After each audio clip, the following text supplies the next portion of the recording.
Xbox. We got Xbox. We got an interview with Sarah Bond.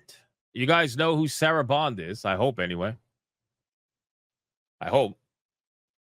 The next Xbox will be high end. High end. With a curated experience, Xbox president Sarah Bond says. So this got me thinking, okay? This got me thinking. As we are all aware, Xbox is seemingly shifting away from hardware and going more towards I guess you could say publishing, kind of like Sega did in the past, but not as quickly. The fact that she's calling this high end could obviously be PR speak, which it probably is to an extent, because let's be real, they called the current Xbox and the current PlayStation before they came out, they called it high end systems, and we all saw how that ended, right? These systems, they were supposed to be able to do 8K or 4K at 60. Like all these promised specs went completely out the window after a couple of years of the systems being out, right? So they were sold on complete bullshit. But let's say they're not lying, okay? TJAP says we are 226 away from tier 1. That is all. Thank you, TJAP. We're getting felted. Let's say that she's not lying. Let's say it is going to be a high-end system. Now, you got to ask yourself, well, what does that mean?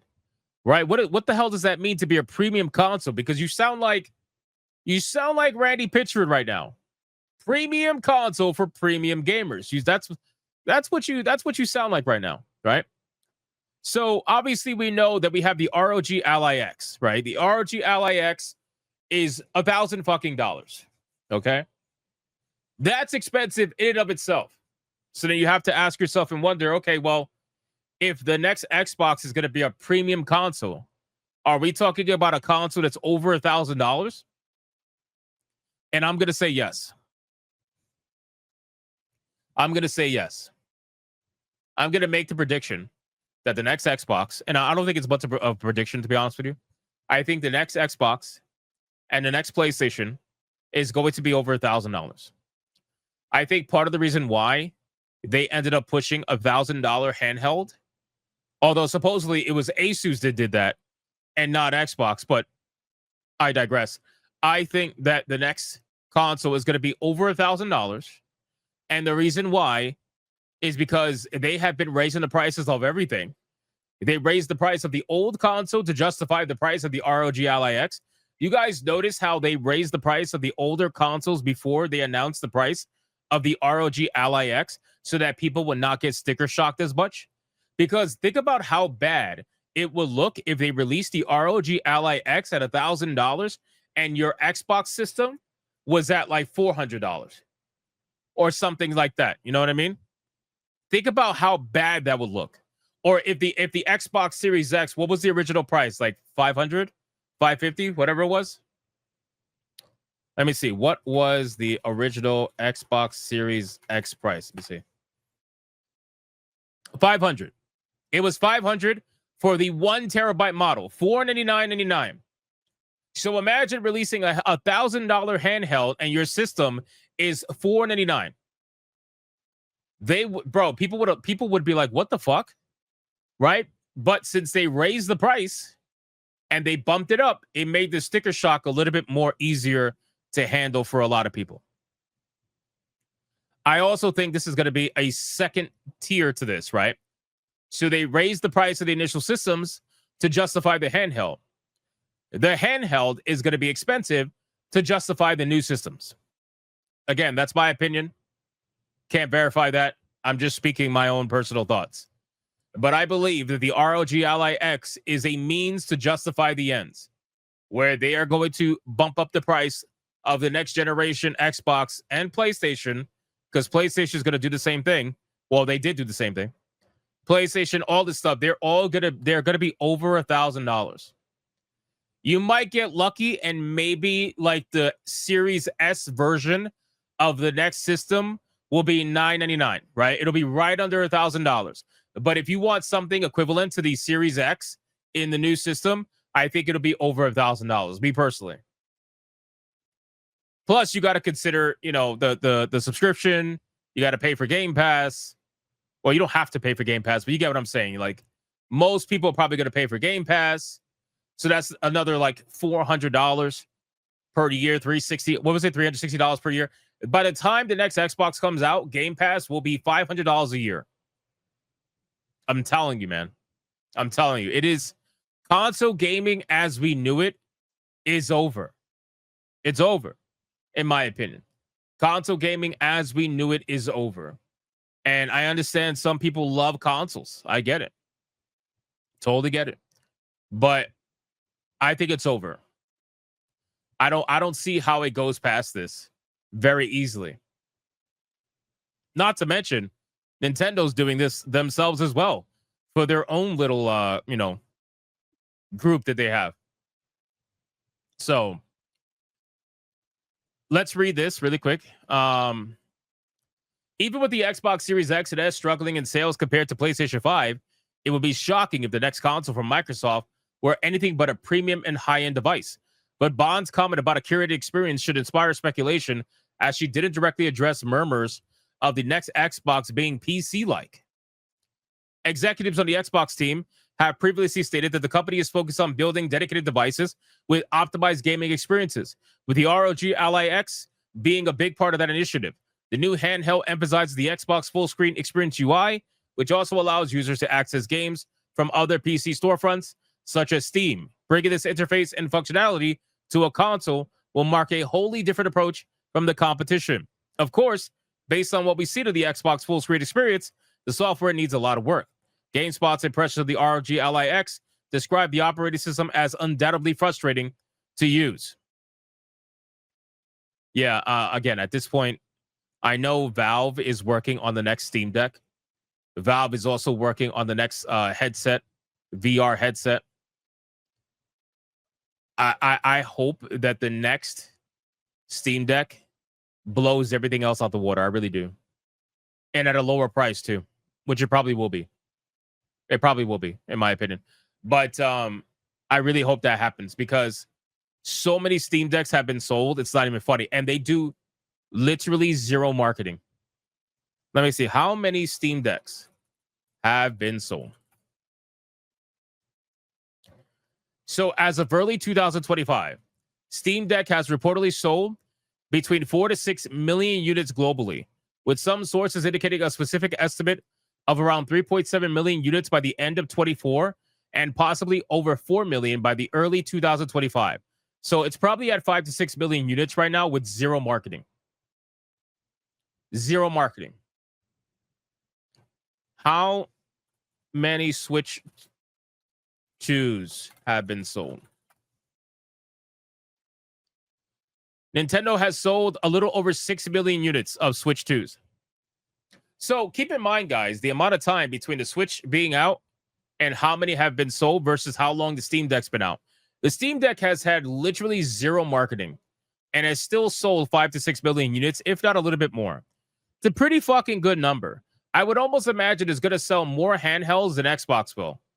I can pretty much damn near guarantee that at this point, even with the Xbox branding. You know, Courageous Kirsten said Steam Deck had word of mouth. Exactly. No, yeah. When I say zero marketing, I'm talking about zero paid marketing. So zero forced marketing. Everything is all either in-house or word of mouth. So they advertise the Steam Deck obviously on Steam, because why wouldn't they? And then word of mouth got the Steam Deck to sell as much as it did, right? So for a system with no marketing whatsoever, paid marketing whatsoever, 6 million units is pretty fucking good, you know? And I got to be honest with you, I use my Steam Deck almost every day. Almost every day. I have the Steam Deck OLED. I originally had the Steam Deck LCD. I love the systems. They're great. Fantastic. The OLED especially is really good. I use them almost every day. They are fantastic. They run games fairly well. A lot of customization, obviously, that you could do with it. It is great. It is great. I literally was about to say that. Report AFK 100%. So he says Steam Deck is sick. I have emulators on there to play old school SNES, Steam games, NES games, etc. Exactly. So I was going to say that the customization You can do so much emulation on that system. It's ridiculous. Now that's something that they don't advertise, obviously, for reasons, but still, you could do a lot with a Steam Deck. It's insane. So anyway, I saw this article and I immediately I thought to myself, I'm like, I'm very curious as to how this is going to play out and what these new systems are going to be. Because I don't know if you guys have noticed, but there's been an uptick in conversations about next generation hardware. And that goes for both Xbox and PlayStation.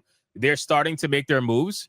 They're starting to release information little by little by little by little. And I think by probably mid to end 2026, I think we will start to see the first iterations of these next generation consoles that are rumored to be slated for 2027. I think we will start seeing it at that point, if not shortly after that. So we'll see. But this current generation didn't even have an amazing game. It doesn't matter. Doesn't matter. They're going to skip over the game. All right, guys, we totally promised this time. Everything we promised the last time, we totally promised we're going to do this time. Believe us. Please believe us. Like, I know we promised 8K, and I know we had to take it off the box of our consoles because we lied to you, but we're going to put it on the box of the new consoles and hope that we could get to it this time. It's like, bro, I still can't believe they did that. I can't believe PlayStation literally removed that from the boxes because they don't want to get sued for it. Because they fucking lied, bro. Well, the fan says, I'd rather have a Steam Deck just for emulation. Yeah, I mean, again, it's something that you can definitely utilize for that pretty easily if you wanted to, right? Like, emulation is not my thing, but again, a lot of people use it for emulation. Gunnar Damas says it'll be 16K. Yeah, okay, I suppose. Skeg says us console gamers are getting felted. Yeah, unfortunately, I think that unless you're a Nintendo fanboy, I think that a lot of console gamers are going to realize slowly but surely that sadly they have been left behind. And I don't mean that in a disrespectful way. I mean that in the way of the corporations. I think the corporations have left you guys behind in chase of the global market, which includes a lot of PC, includes a lot of just, like, I guess you could say third party. Like, a lot of it is just going that route, which means that the identities that you guys used to have as consoles are slowly but surely eroding away. Slowly but surely eroding away. Now, this consoles will always be huge in Japan, for example, because in Japan, it's just consoles are a thing. Like, physical media is a thing. Physical media is huge in Japan. It is still like the number one consumed media and purchased media. So that will always be a thing in Japan. But everywhere else in the world where things are going digital, honestly, I kind of think they want to push you to your phones. I know that sounds crazy, but I think they want to push you to your phones and push you to your PCs because they want to make cloud gaming the number one thing. And with cloud gaming, you could play on anything, right? So imagine if you could play a console game on your phone because you're playing it on the cloud, or if you could play it on your PC because you're playing it on the cloud. Like, I feel like that is what they're pushing you to do. They want you on those platforms, more so mobile than anything. Because if they have you on mobile, then that means they have full control over everything. And they already have full control over damn near everything, But cloud gaming is definitely their future. It's where they want you to be. So Mr. Vegeta says mobile games are a joke. Yeah, but that's the thing, right? So mobile games that are designed for mobile are a joke, mostly, right? But imagine a world where on your mobile phone, you could play console games that are not supposedly, a joke. Imagine how that would work. They're living in that world and they want that world to be a thing. That way you don't own anything. They control everything and they could charge you for performance, That's what they really want. They want to be able to charge you for performance. They don't want you to have to worry about getting a beefy computer to be able to run everything native. They want to charge you to be able to play 4K streaming, 4K on the cloud, right? Or 1440p on the cloud. Like, they're going to charge you for performance. And if you want to be a pleb and you don't want to pay for performance, where you're going to lose out on fidelity and you're going to lose out on bandwidth priority. And then before you know it, you're going to be forced to have to pay for that too. You're gonna have to pay for visual fidelity, and then you're gonna have to pay for bandwidth, which kind of goes hand in hand, but still, you know what I mean? So it is a fucking major problem, but that is where they're going. That is where Xbox is going first. Xbox wants to get there first so they could be the you want to call it the originators of it, the whatever term you want to use. That's what they're trying to do. So in any case, let's continue. But yeah, I read that article and I'm like, yep, premium console. We already know where that's going, boys. We know exactly where that's going.